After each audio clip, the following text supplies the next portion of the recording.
Olá, minha saudação amiga e carinhosa. Começa mais um programa Considerações e vamos falar hoje sobre posse e porte de armas. Será que ter uma arma em casa é positivo? Você é a favor ou contra? Para debater sobre esse assunto, que ainda divide opiniões, recebemos aqui com muito prazer o deputado Marçal Filho do PSDB, autor da Lei 5.437, que proíbe o porte de armas para agressores de mulheres. E também conosco aqui o doutor Marcos Polon, advogado, especialista em legislação de controle de armas. Antes de conversar com esses debatedores, nós vamos prestar atenção nesta reportagem.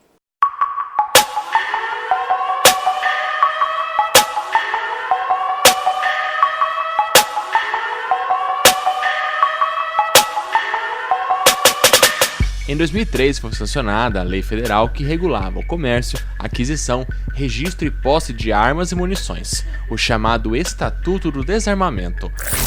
A pergunta é: o comércio de armas de fogo e munição deve ser proibido no Brasil? Em 2019 isso mudou um pouco. A posse de armas teve novas regras, com alterações feitas na lei a partir de um decreto presidencial. Esse nosso decreto não é um projeto de segurança pública, é um direito individual daquele que porventura queira ter uma arma de fogo ou buscar a posse de uma arma de fogo, seja um direito dele. Agora, deixa bem claro que nós fomos no limite da lei.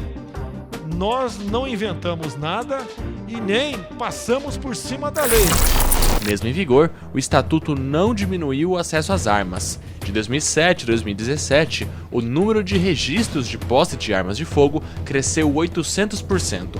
E o número de homicídios por arma de fogo não caiu, mas houve uma diminuição no crescimento da taxa de mortes por armas. Até antes do Estatuto do Desarmamento, os homicídios por armas de fogo cresciam 6,5% ao ano. E a partir de 2004, passou a crescer 0,3% ao ano. Mas será que ter uma arma em casa é positivo? Quem é favorável à posse e ao porte de armas diz que ter uma arma consigo traz mais segurança e inibe ações de criminosos. Quem é contra lembra que mesmo agentes de segurança, treinados e capazes de lidar com situações de tensão, também são vítimas fatais de armas de fogo. E que a população civil, sem a mesma aptidão, seria a maior vítima das próprias armas, que acabariam abastecendo o mercado ilegal ao serem tomadas em assaltos. Como mudar esse cenário? Armando ou desarmando?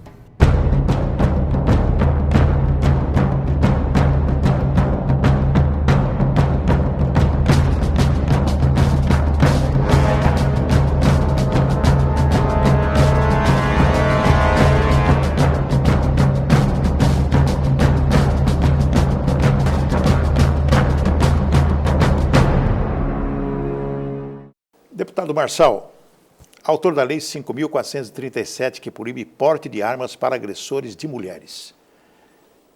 É uma necessidade diferenciada. Por que o senhor fez essa lei? Bom, Picarelli, nós temos a Lei Maria da Penha, que já prevê que isso aconteça. No entanto, teve um decreto que flexibilizou o uso de armas. E isso traz uma preocupação adicional, principalmente em relação aos agressores das mulheres.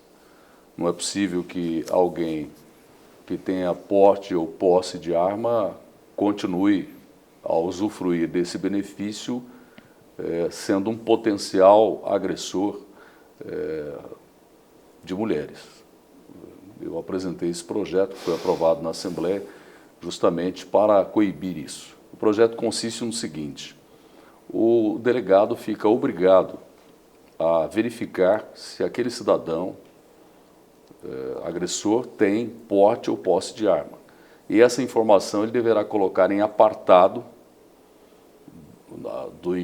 ao enviar o inquérito policial para o Poder Judiciário, para que o magistrado saiba desta condição e possa impedir que ele continue a ter em casa ou, enfim, a portar uma arma, porque com essa possibilidade, evidentemente, facilita-se o número de feminicídios, que é muito alto no nosso Mato Grosso do Sul.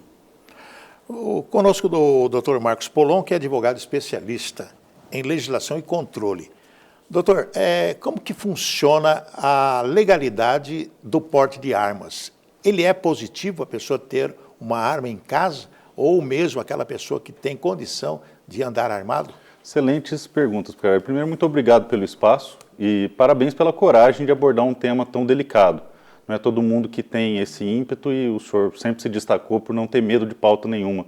Isso é um motivo que a gente tem que comemorar. Muito obrigado. Mas a situação no Brasil é a seguinte: o Brasil é um dos países mais restritivos em relação à legislação de controle de armas. É quase impossível você ter acesso à arma de fogo no Brasil. O porte, então, é muito, muito, muito difícil. Você precisa ter uma situação concreta, real e iminente de perigo, correndo risco de vida ou uma profissão de risco. O que acontece? Para você comprar uma arma hoje, você não pode ter nenhuma acusação de nada. Você tem que estar limpo em todas as justiças. Qualquer coisa que você possa ter contra você, qualquer crime, seja crime eleitoral, crime militar, você não consegue comprar. Mais que isso, você tem que passar por um exame psicológico extremamente rigoroso. Além disso, você tem que fazer uma prova teórica sobre os componentes da arma de fogo, como é o funcionamento e tal, e depois uma prova técnica, que para porte é ainda mais complexa. São alvos cantados de cores que você tem que acertar numa sequência específica. Então já é bem restrito você ter acesso a esse armamento.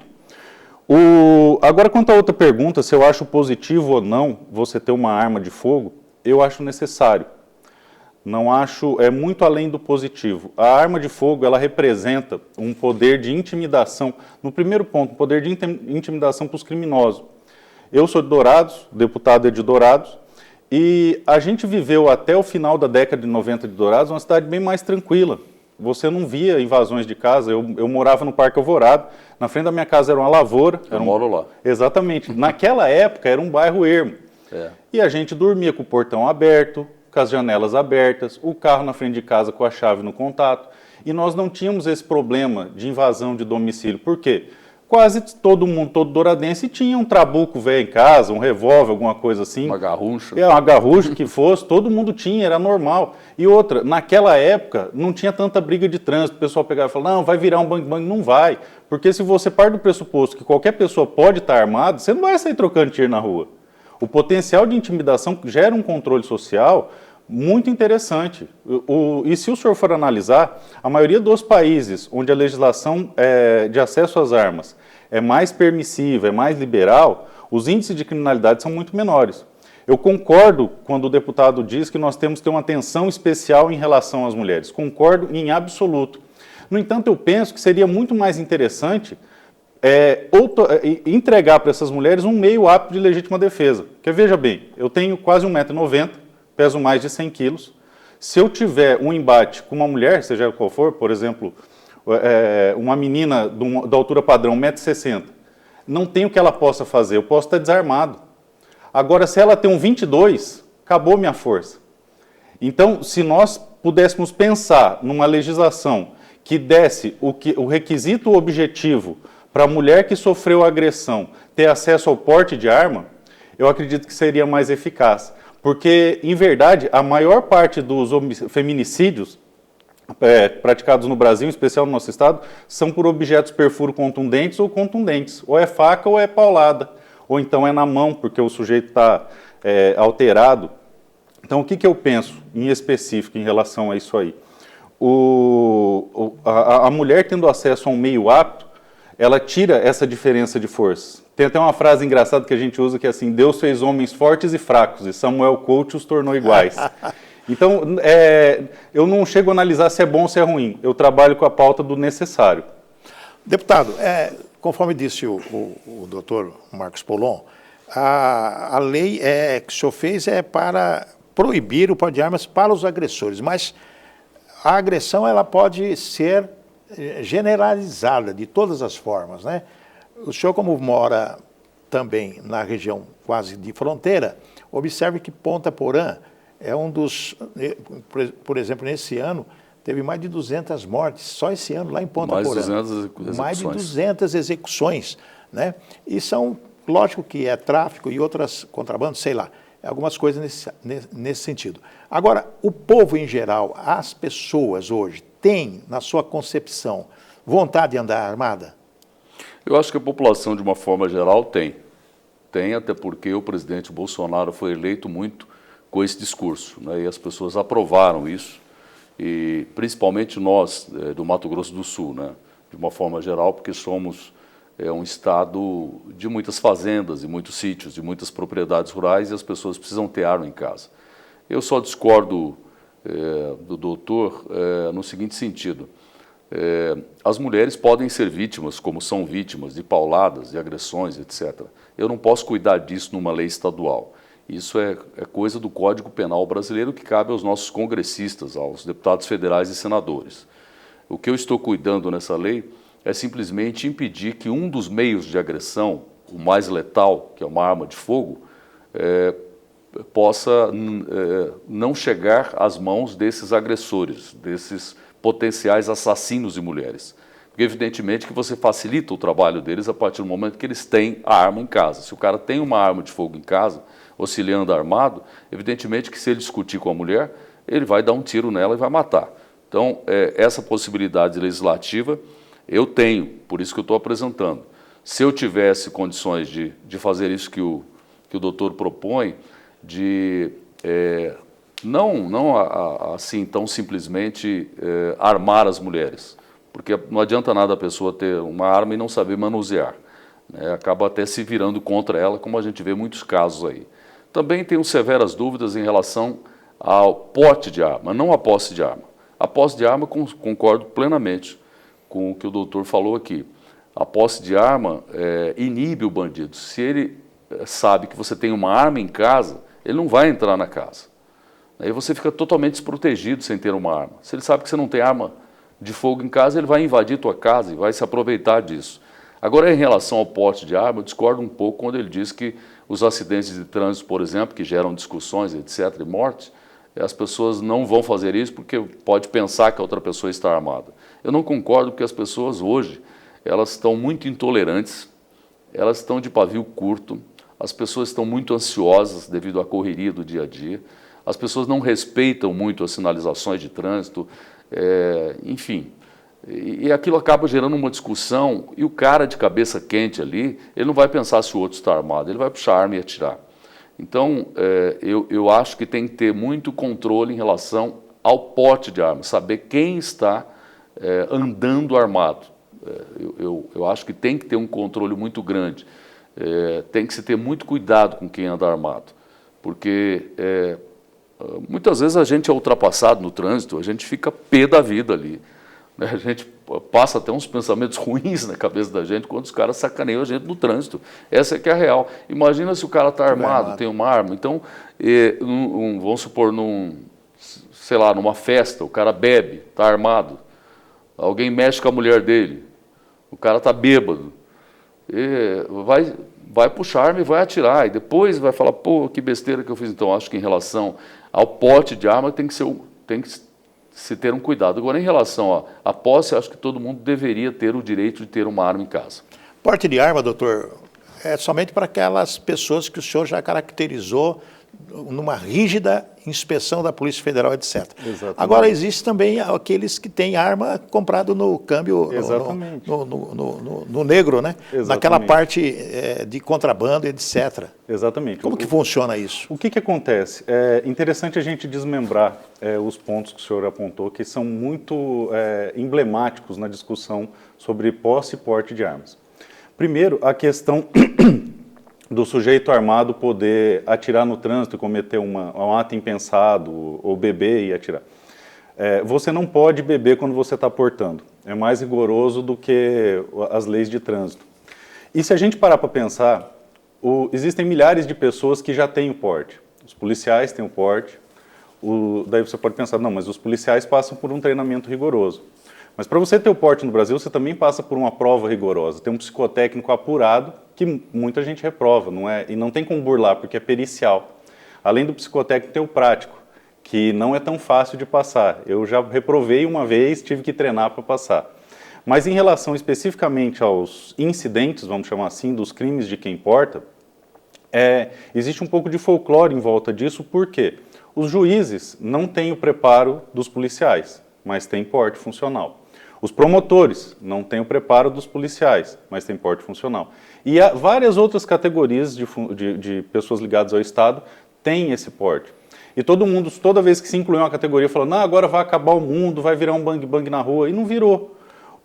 Quando os CACs, os atiradores esportivos, passaram a ter acesso na portaria 28 do COLOG ao porte de trânsito, que a gente poder ir da nossa casa até o clube, porque nós vamos com acervo, com várias armas, proteger a vida e o acervo, o pessoal falou, não, serão 200 mil pessoas armadas na rua, vai virar um morticínio, um tiroteio a céu aberto, um bang-bang. Não virou. Por quê? Quem gasta mais de 5 mil reais para comprar uma arma lícita, quem gasta mais 2 a 3 mil reais para fazer um procedimento de porte, procura advogado, procura despachante, passa por um processo que chega a levar mais de um ano, dependendo da situação, para CR ou para porte, se submete à entrevista.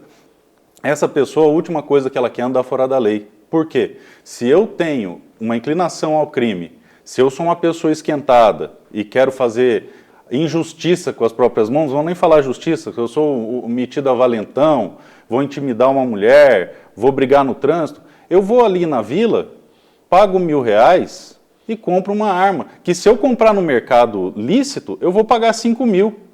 Eu atravesso a fronteira ali, fronteira seca, vou ali em Bela Vista pescar no Rio Apa, vou abastecer em Bela Vista no Paraguai, ando poucas quadras e compro uma pistola Glock por metade do preço que eu compraria aqui. Então, veja, quem busca andar conforme a lei é porque já tem uma inclinação para cumprir a lei. Por quê? Infelizmente, hoje a gente vive uma realidade muito triste no Brasil. Cumprir a lei não compensa. Você tem um índice de persecução estatal, de êxito na busca dos criminosos ínfimo. Então, muita gente pode simplesmente comprar uma arma, pôr na cintura e andar por aí. A chance dele ser pego é diminuta. Nós, quando fazemos leis restritivas às armas, nós atingimos pessoas como o senhor deputado, como eu, que não admite, hipótese alguma, sair da lei. Eu não atravesso o sinal vermelho de madrugada. Por quê? Porque eu sou chato, eu não quero. Se existe uma regra, eu vou cumprir a regra. A pessoa que cumpre a regra no que diz respeito à posse e porte de arma no Brasil é, antes de tudo, um sonhador que pensa num país melhor, que se submete a uma legislação injusta, draconiana, que deixa ele à mercê dos criminosos pelo simples fato de não querer descumprir a lei. Existe um movimento muito forte que está se formando no Brasil e eu vejo com temor sobre desobediência civil. Inspirada no Thoreau, naquele Walden, A Vida nos Bosques, que o Estado, quando determina uma obrigação injusta, eu não sou obrigado a cumprir. E algumas pessoas, por desespero, estão buscando se armar de forma ilegal. E isso não é razoável. Eu acho que existe como a gente construir uma legislação que atenda a população justamente por causa disso. Porque as pessoas que buscam comprar uma arma legalizada hoje são as que mais se preocupam em seguir a lei. Eu sempre tive arma. Desde sempre. Meu pai tinha arma, eu tive arma quando tive idade, eu fiz o registro. Enfim, eu nunca dei um tiro em nada nem em ninguém. Eu atiro em alvo de papel. Sempre quando eu vou para o meu clube, eu vou armado, porque eu tenho direito de fazer isso. Ou quando eu vou competir, eu vou armado, tenho direito de fazer isso. Eu já fui fechado no trânsito. O senhor conhece o Jair Amaro, né? Conheço. Lá de Dourados. Eu sou aluno do Jair desde os 11 anos de idade. Capoeirista. Então, o capoeirista é o mestre guerreiro, do taekwondo. O taekwondo. Isso, do taekwondo. Verdade. Eu fui campeão brasileiro de taekwondo, então eu tenho uma certa perícia. Eu já fui em baile, em festa, e todos os dissabores que qualquer pessoa que vai passa, eu já passei. Eu nunca briguei.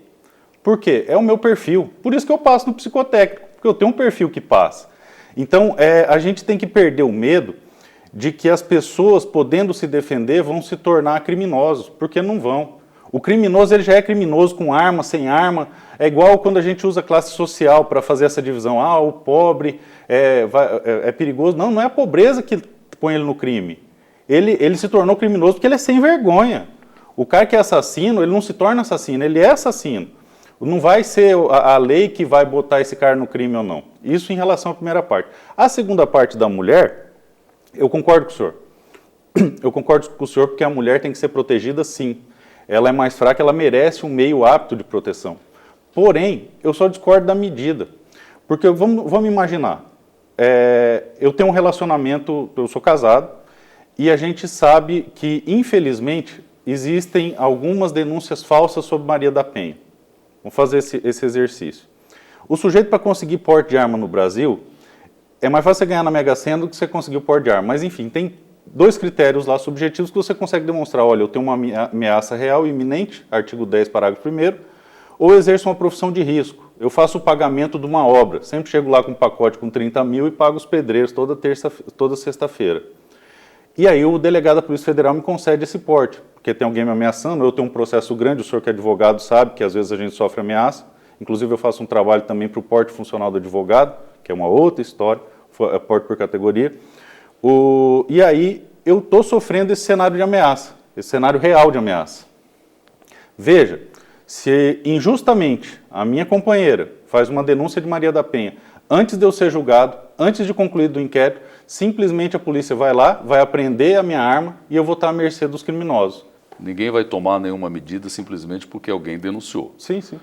A lei é clara no sentido de que a informação a respeito de uma agressão será obrigatoriamente informada ao magistrado pelo delegado. Ele vai dar essa informação em apartado. O magistrado, que é o único que pode fazer isso, quer dizer, apesar da Lei Maria da Penha abrir a possibilidade de o delegado fazer em circunstâncias especiais, mas na prática isso não ocorre. Muito poucos delegados fazem isso, geralmente é o juiz mesmo que decide isso, então isso vai ser constatado pela autoridade judicial. Ela é que vai fazer o juízo de valor, né? Ver o potencial ofensivo que esse agressor tem. Em hipótese nenhuma vai ser por uma mera denúncia. Agora, seria um absurdo, algo, na minha opinião, impensável, você permitir que um cara que já bateu na mulher, a mulher está com medida protetiva, etc. e tal, e o cara continue portando arma, não tem sentido algo assim, com o senhor, porque ele já é um criminoso. Eu concordo com o senhor, nesse ponto eu concordo com o senhor. Qual que é o ponto que eu tenho medo? No Brasil a gente já viu o sujeito ser preso por ter roubado uma mariola. E aí depois de 1 ano preso, 1 ano, 15 anos preso, não foi ele que roubou a mariola, foi um outro cara que não tinha nada a ver com ele. No Brasil, a gente já viu o sujeito ser conduzido coercitivamente com a acusação de ter cometido uma agressão e ficar lá preso, 1 ano, 2, 3, ser vítima de abuso dentro do presídio, contrair uma doença infecciosa, mortal, sem cura, e depois, desculpa, meu amigo, não foi você. Então, o que eu penso? Eu acho a iniciativa do senhor extremamente louvável. Eu acho a preocupação que o senhor tem em proteger a mulher, que é mais fraca, extremamente positiva. Eu só acho que o Brasil já provou que restringir não coíbe o criminoso, porque o criminoso ele não respeita a lei. Quem respeita a lei somos cidadão de bem, igual eu, igual o senhor. O pessoal fala muito no debate, principalmente o pessoal da esquerda, ligado à esquerda, quando os debates são em torno da arma de fogo. Quem é o cidadão de bem? Fulano é o cidadão de bem, o laranja está o cidadão de bem. Eu respondo quem é o cidadão de bem, é muito simples. Cidadão de bem é quem consegue comprar arma no Brasil, porque ele tem todos os seus antecedentes checados, ele consegue certidões negativas de todas as justiças possíveis e imagináveis, ele paga imposto em dia, ele acorda cedo, tem ocupação lícita. Esse é o cidadão de bem, é muito simples dizer que é o cidadão de bem. Está ficando interessante o debate. Você disse que as injustiças ocorrem, os julgamentos de forma errada são feitos, as pessoas acabam pagando por crime que não cometeram, e depois se descobre o erro, e isso é irreparável. Mas você não acha que uma lei que salve pelo menos a vida de uma mulher já não vale a pena? Se matou 30 homens para salvar essa vida? Não é matar. Pôr na cadeia injustamente, não é o sujeito contrai AIDS, igual aconteceu com aquele rapaz lá. Estou dizendo em relação à lei que foi aprovada na Assembleia. Eu acho que na iniciativa do senhor é boa. O que eu estou dizendo é que eu não posso deixar de fazer uma lei só porque algumas injustiças são cometidas, porque nós não teríamos lei. Existe a lei de quem mata, o homicídio. Isso. Aí a pessoa é condenada injustamente, fica na cadeia, mas você vai retirar a lei do homicídio? Exatamente. Aí tem 2 aspectos interessantes. O senhor é advogado, o senhor vai entender isso aí com bastante facilidade. O homicídio é um crime de fazer. Eu cometo um verbo, ele acontece, aí eu sou condenado por aquele verbo. Os crimes proibitivos, como de possuir e portar arma de fogo, eles são crimes formais. Você não precisa realizar nenhum ato. Que crime você cometeu? Eu tenho uma arma. Eu não fiz nada. E eu estou sendo perseguido. O que eu acho? Eu acho a iniciativa boa. É isso que a gente queria cravar aqui. A premissa do senhor é ótima. E eu concordo com o senhor e fico feliz de saber que o senhor é da minha cidade e tem essa preocupação.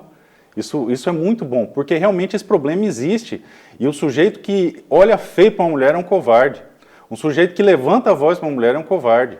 Isso ainda deveria não existir por questão de princípio, mas já que existe, a punição para esse cara deve ser a mais rigorosa possível. Eu acho que numa situação de gravidade, nós precisamos salvar a vida de uma mulher. E aí eu faço uma pergunta sincera para os senhores. Eu perguntar para uma mulher que tiver, a primeira mulher que os senhores encontrarem hoje, faça essa pergunta. Tem um sujeito que quer te matar, ele já te agrediu. O que você prefere? Uma legislação mais restritiva ou um 38 na bolsa? Pois eu digo para o senhor, de 100% das mulheres que eu fiz essa pergunta, elas preferem um 38 na bolsa. E aí a gente vai para um outro link. Competência legislativa. É claro, a Assembleia Legislativa do Mato Grosso do Sul não pode legislar sobre questão federal. Porém, existe uma lei estadual aqui que prevê o porte de arma para algumas categorias, especificando como é que essas categorias vão funcionar, como, por exemplo, acho que o artigo 13 da Lei Orgânica da Defensoria Pública. Não me recordo de cabeça, não sei se ela ainda está vigente, mas eu estudei isso aí já faz uns 5, 6 anos atrás, eu tenho que dar uma olhada, mas tem. O que dá para fazer aqui? O senhor pode construir uma legislação que atenderia essa possibilidade, dizendo o seguinte: a mulher que foi vítima de agressão Maria da Penha, presume-se que ela está em situação de risco, o que é verdade. Nós não estamos inventando nada nenhum. Então, uma mulher que foi vítima de agressão Maria da Penha, os senhores concordam comigo que ela está numa situação de vulnerabilidade, de risco iminente? Sem dúvida. De risco de vida? Isso aí, por si só, já demonstraria, de forma objetiva, que essa mulher venha a adimplir o requisito do parágrafo 1º do artigo 10º do Estatuto de Desarmamento. Agradeço pela contribuição. Essa é mais uma ideia que eu acolho como deputado, né? Não havia pensado nisso. É algo que a gente pode trabalhar nesse sentido, ver se nós conseguimos com que a Assembleia faça uma análise jurídica disso, se é possível a legitimidade para um parlamentar estadual apresentar, mas continuo insistindo na minha lei, sim, não é? Sim. Que acho que não combina alguém que agride uma mulher ter o porte e a posse de arma. Eu concordo com o senhor. Deputado, deixa eu fazer uma perguntinha, que está gostoso o debate aqui, não vamos ter nem intervalo comercial hoje. Mas algo que me veio aqui nesse debate entre o parlamentar e o advogado. Quando eu fui eleito deputado pela primeira vez, em 87, nós tínhamos o direito de porte de arma. Já vinha na carteira de deputado o porte de arma pelo DEOPS. Isso. Nós recebemos o ofício, comprava a arma lá, registrava tudo direitinho, a gente andava armado. Vários deputados andavam armados. Alguns deputados antigos, inclusive da região de fronteira, todos armados. Eu andei uns 2, 3 meses armado, depois eu falei, não há necessidade disso. Hoje, não existe mais isso. Os políticos são hostilizados em tudo quanto é lado. Dentro do avião, aeroportos, locais onde que eles frequentam, restaurantes, são até expulsos. Se o deputado tiver armado, um federal, um estadual, um vereador, etc., poderá trazer problema para a sociedade quando ele é hostilizado de uma forma tão brutal, agressivo, filmado, agredido, xingado? Excelente pergunta. Eu sou totalmente contra o porte de arma para deputado. É claro que há exageros por parte de várias pessoas que querem se aparecer, querem se projetar em cima de políticos, né? Filmando e xingando, etc. Às vezes nem sabendo o que está falando, mas quer filmar para ganhar notoriedade nas redes sociais e possivelmente ser candidato nas próximas eleições. Agora nós teremos eleições para vereadores e prefeitos, tem muitos potenciais candidatos a vereadores que estão atirando para tudo quanto é lado em relação aos políticos para tentar entrar no lugar deles. Agora, não vejo nenhuma justificativa para se ter porte de arma. Como eu falei, eu tenho muitas dúvidas. E quando eu falava aqui da questão do porte de arma, não estou dizendo da legislação atual, que restringe. A minha preocupação é que o presidente Bolsonaro ele falou muito nisso de uma forma muito simplista, como se dissesse assim, liberou a geral. Todo mundo pode ter arma e sair por aí armado. Então, a minha preocupação é em relação a isso. O que foi passado para a população, esta impressão. E acho que para andar armado tem que ter preparo, tem que saber como manusear a arma, tem que ter uma análise psicológica da pessoa. Porque você estava falando do seu exemplo, mas é você. Mas não passa, tem outras... se não tiver, não passa. Não, mas eu digo assim, você tem... Não, eu estou dizendo no geral. Em relação a mudar a legislação. Mudar para que se libere a geral. Isso é que eu tenho preocupação. Não estou dizendo do atual sistema, que é extremamente rigoroso.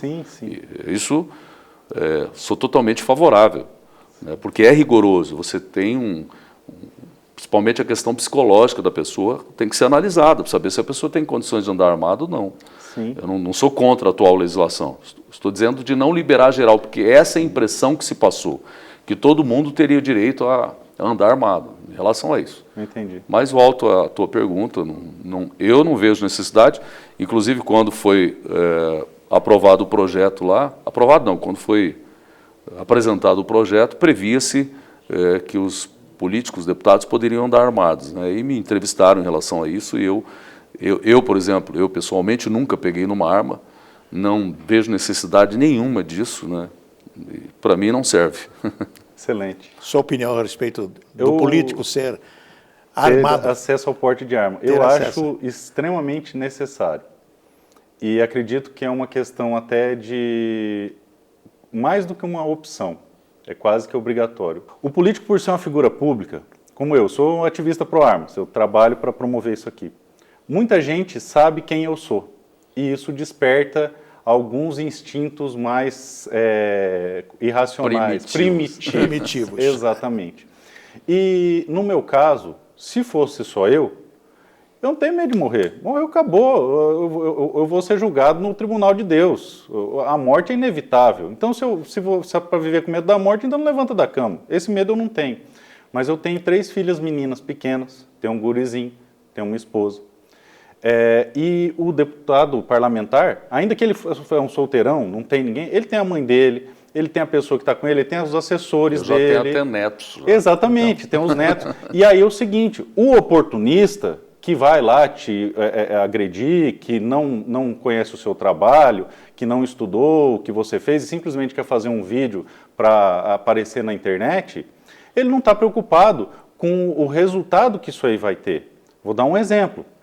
O deputado Marcos Feliciano foi cercado por um grupo de ativistas, começaram a arrebentar com o carro dele, tentar arrancar o carro dele, ele com as filhas pequenas, certo? Um movimento contra ele lá. E aí eu digo ao senhor o seguinte, o que ele poderia fazer lá dentro?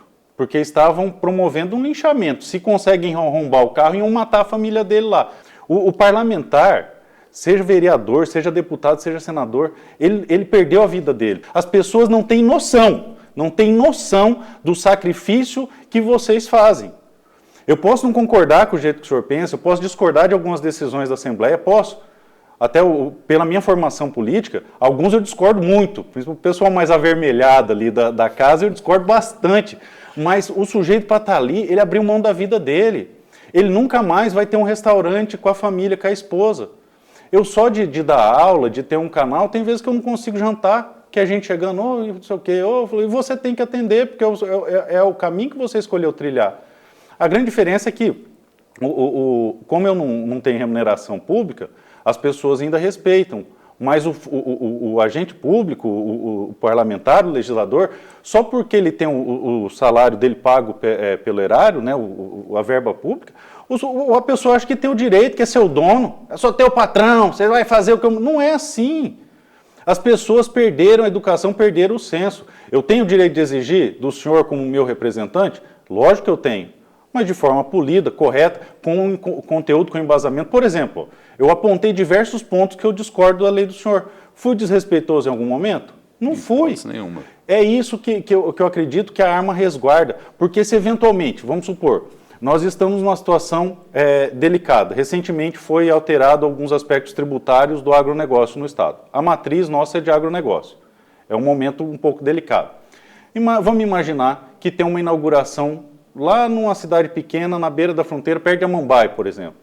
E o pessoal reúne uma turma lá de trabalhador rural, e resolve fazer uma manifestação. Eu estou falando desse público porque esse público é o meu, é o que concorda comigo. Em algum momento alguém se exalta, parte para cima do parlamentar. Você tem o que ali? Uma Bíblia? Tudo bem, se é só você, ótimo, entrega para Deus. Senhor, nas tuas mãos eu entrego, vamos, deixa para autorar. Agora, a gente anda com família, a gente anda com assessor. Vocês que são parlamentares, eu nunca vi um parlamentar sozinho, ele sempre tem alguém junto. Então, se não é pela sua vida, que seja pela do terceiro que está ali exposto por conta do seu trabalho. É por isso que eu penso que é importante, mais do que poder ou não poder, eu acho que é necessário. A figura pública ela tem que ter esse direito. O juiz, o promotor, o advogado, o político. Então, é isso que eu penso. A arma de fogo, ela não foi feita para uma situação proativa. Eu vou tomar a frente. Não, ela é para uma situação defensiva. Ela é pensada, não para eu sair querendo transformar... vou acabar com o crime no Mato Grosso do Sul, vou pôr uma cueca por cima da calça, uma capa preta, e vou sair aí matando bandido. Não, a arma legal, ela é feita justamente pelo seguinte: eu estou no meu carro, estou podendo ser vítima de uma agressão, eu tenho ali um meio, porque a gente sabe que a polícia não vai chegar a tempo. Doutor, eu quero agradecer, esclarecedor de ambas as partes, né? O debate de hoje. Nós estamos encerrando o nosso programa, agradecendo ao deputado Marçal. Suas considerações finais, Marçal. Não, só dizer que fiquei muito feliz com a participação do doutor Polon, Marcos Polon. Marcos Polon. Conheci, conterrâneo. Me formei, aliás, junto com o pai dele, Polon. Feliz, satisfeito, porque ele fez uma série de esclarecimentos. Claro que eu não concordo com tudo que ele falou, né? Mas defendo até o último minuto o direito dele defender o ponto de vista dele em relação à defesa de armas, né? Armas em punho e tal. Eu não tenho muito essa visão, assim.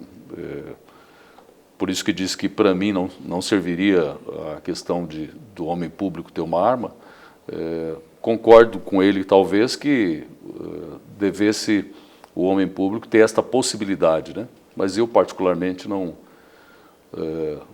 utilizaria disso. E continuo preocupado com a questão do porte de arma, se a legislação for mudada, se for o libera geral. Agora, enquanto for vendo a questão psicológica da pessoa, como que ela é, qual é a vida pregressa dela, etc., eu acho que não há nenhum obstáculo para a pessoa ter uma arma, né? Agora, o posse de arma, sim, essa é uma necessidade, principalmente para o nosso estado, que é agropecuário, fazenda, sítio, chácara, as pessoas estão muito distantes e ficam lá à mercê de bandidos e de uma série de outras pessoas. Então, acho que isso é importante. E o debate em torno da questão da mulher, que eu sou presidente da Frente Parlamentar em Defesa da Mulher na Assembleia Legislativa e coloco isso como bandeira, porque, infelizmente, o número de casos de agressões contra as mulheres e de assassinatos de mulheres continua em alta no nosso estado. Não tem diminuído esses números, infelizmente, e acho que isso a gente tem que continuar com as nossas limitações enquanto deputado estadual, apresentando propostas no sentido de coibir isso ou pelo menos diminuir. Doutor Polon, muito obrigado. Eu que agradeço. Em rápidas palavras, as suas considerações finais. Vou ser bem breve. Carelli, muito obrigado, parabéns mais uma vez pela coragem. Deputado, obrigado. O legal da política é a arte de discordar. A gente discorda em prol de um objetivo comum, que é poder melhorar a vida das pessoas. E isso é bonito, independente do ponto de vista, a argumentação é bonita. E só para encerrar, eu aplico às armas a mesma coisa que o senhor aplica ao argumento. O senhor pode ser contra, mas eu acredito que a pessoa que não é tem que ter o direito de ter acesso. E hoje, infelizmente, no Brasil isso é tolhido. Só um ponto, eu não quero o libera geral hoje. Hoje eu só quero uma coisa, requisitos objetivos. Que o porte exija requisitos objetivos. Você tem que ser um astronauta formado na NASA. Ponto, é um requisito objetivo. Tirou a subjetividade, acabou o grande problema. Mais uma vez, muito obrigado. Eu que agradeço, agradecemos ao deputado, agradecemos ao advogado e agradecemos aos nossos queridos telespectadores. Estaremos de volta com um novo programa em breve.